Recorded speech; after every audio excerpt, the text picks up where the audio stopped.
Hello family, breakfast day 7-এ আজকে বানালাম Bengali স্টাইলে আলুর পরোটা।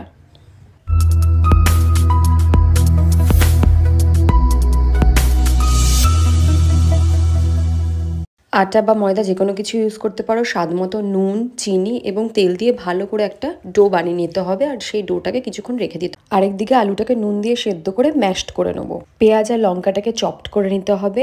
রসুন, আদা জাস্ট অল্প স্বাদ অনুযায়ী লাগবে। তেলের মধ্যে ফার্স্টে আমি জিরে ফোড়ন দিয়ে দিয়েছিলাম। তেল যা যা আমার কাছে ইনগ্রিডিয়েন্টস ছিল, পেঁয়াজ, লঙ্কা, আদা, রসুন, একটু কস্তুরি মেথি, ভালো করে ম্যাশড করে হলুদের গুঁড়ো আর আমার মায়ের বানানো স্পেশাল ভাজা মশলা সেটা দিয়ে ভালো করে মিক্সড করে নিয়ে স্বাদ মতো তুমি তোমার মতো ধনেপাতা বা স্প্রিং অনিয়ন যেটাই হোক ছিটিয়ে দেবে। দেন রেডি হয়ে গেল তোমার ডো। আচ্ছা, প্রত্যেকটা লেচি আমি ঘি দিয়ে ভেজে নিয়েছিলাম। তোমরা চাইলে কিন্তু বাটার বা তেল, নর্মাল যে অলিভ অয়েল, সেটা দিয়েও ভাজতে পারো।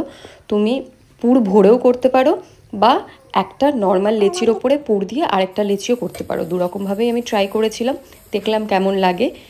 এইভাবে একে একে আমি প্রত্যেকটা পরোটা করে নিয়েছিলাম। দুটো আলু দিয়ে মোটামুটি তোমরা 4টে পরোটা মতো করতে পারবে। খেতে কিন্তু অসাধারণ ছিল।